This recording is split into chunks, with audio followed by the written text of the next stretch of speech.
আসসালামু আলাইকুম। আমাদের চ্যানেলে তোমাদের সকলকে স্বাগতম। আমি আব্দুল আহাদ, বর্তমান পড়াশোনা করছি রাজশাহী বিশ্ববিদ্যালয়ে।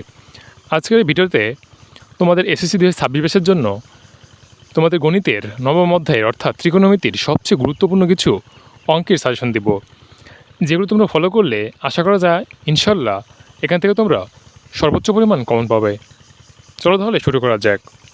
প্রশ্নটি হচ্ছে 9.1-এর উদাহরণ 8। এটি অত্যন্ত গুরুত্বপূর্ণ একটি অঙ্ক।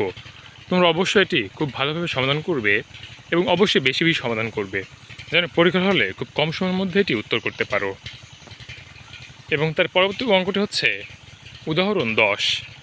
এটিও অত্যন্ত গুরুত্বপূর্ণ এবং এরই মতো আরও দুটি অঙ্ক তোমাদের অনুশীলনীতে রয়েছে, সেটি অবশ্যই পরবর্তীতে আসছে। সেজন্য তোমরা এই অঙ্কটি খুব ভালো মতো সমাধান করবে এবং এই অঙ্কটি সমাধান করার পর অর্থাৎ বোঝার পর অনুশীলনীতে যে দুটো আছে সে দুটো তোমরা অবশ্যই নিজে নিজে সমাধান করার চেষ্টা করবে। তুমি যদি নিজে অঙ্কগুলো সমাধান করো তাহলে তোমার মধ্যে একটা ক্ষমতা তৈরি হবে প্রশ্ন সমাধান করার, যেটা তোমাকে পরীক্ষার আনকমন প্রশ্ন সমাধান করতে সাহায্য করবে।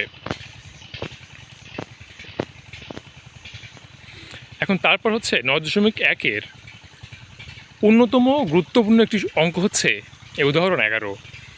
এটি প্রায় প্রত্যেক বছরই কোনো না কোনো বোর্ডে এসেই থাকে এবং এমনকি একাধিক বোর্ডে এটিকে আসতে দেখা যায়। কাজেই তোমরা এটা অবশ্যই খুব ভালোভাবে সমাধান করবে। যদি অঙ্কটি খুব ছোট কিন্তু খুবই গুরুত্বপূর্ণ। তারপর আসছে হচ্ছে অনুশীলনীতে 13, 14, 15, 16, 17, 18, 19, 20। এই 19 এবং 20 এই উদাহরণ 10-এর মতো।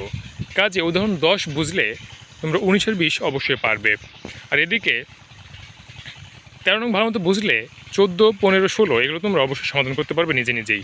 শুধুমাত্র 13 নং অথবা 14 নং এই দুটি প্রশ্ন তোমরা বুঝবে, মানে তোমাদের টিউশন থেকে অথবা তোমরা যেখান থেকে পড়াশোনা করো সেখান থেকে এই দুটি প্রশ্ন তোমরা সাধারণত বুঝে নেবে।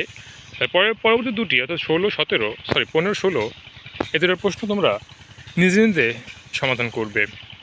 তারপরে 17 এবং 18 দুটি প্রশ্ন মোটামুটি গুরুত্বপূর্ণ, তোমরা করে গেলে অবশ্যই উপকৃত হবে। এই গেছে হচ্ছে, আর এখানে আরেকটি প্রশ্ন রয়েছে 21 নং অঙ্কটি। এটিও অনেক বেশি গুরুত্বপূর্ণ। এটি ঘুরিয়ে ফিরিয়ে বিভিন্ন বোর্ডে বারবার এসেছিল, কাজে তোমরা এটিকেও খুব মনোযোগ সহকারে সমাধান করবে। এবং 22 নং অঙ্কটিও গুরুত্বপূর্ণ, অবশ্যই তোমরা এটি করবে। এবং সর্বশেষ 9.1 থেকে এই সৃজনশীল 25 নং অঙ্কটি খুব বেশি গুরুত্বপূর্ণ, বিশেষ করে ক এবং খ। যদিও গ বারবার আসতে দেখা যায়, কাজে তোমরা এই সৃজনশীলটি সম্পূর্ণ সমাধান করবে এবং বুঝে শুনে সমাধান করবে এবং বেশি বেশি প্র্যাকটিস করবে অঙ্কটি।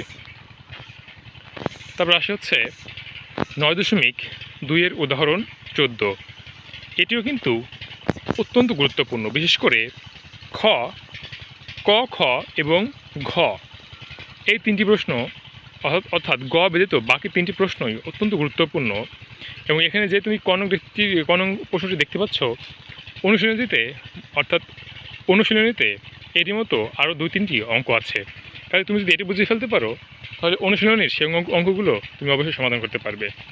আর ঘ নঙ্গে যে অঙ্কটি আছে সেটির মতো আরও 2-3টি অঙ্ক অনুশীলনীতে আছে এবং খ নম্বরের মতো একটি অঙ্ক অনুশীলনীতে আছে।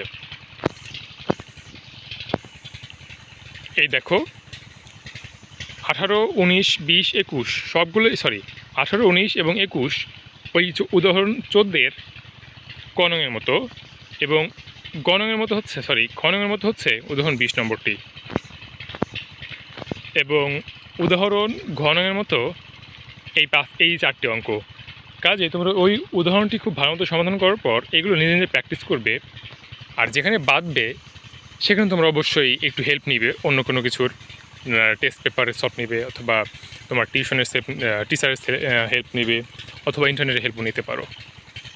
আর সর্বশেষ হচ্ছে এই অধ্যায়ের সর্বশেষ যে দুটি সৃজনশীল ছিল, যদিও 3টি ছিল অথবা 4টি হয়তো ছিল, তার মধ্যে থেকে সবচেয়ে গুরুত্বপূর্ণ হচ্ছে 29 এবং 30 নং এই দুটি সৃজনশীল। যদি তোমরা ওই অনুশীলনের অর্থাৎ 9.1 এবং 9.2-এর অনুশীলনীগুলো এবং উদাহরণগুলো ঠিকমতো করে থাকো, তাহলে তোমরা এই 29 এবং 30 নং প্রশ্নটি নিজে নিজে সমাধান করতে পারবে। এর আগে তোমাদের নতুন কিছু শেখার প্রয়োজন হবে না, কেন তোমরা অনুশীলন এবং উদাহরণ থেকেই শিখে এসেছো। জাস্ট এখানে শুধু তোমরা প্র্যাকটিস করবে আর কি।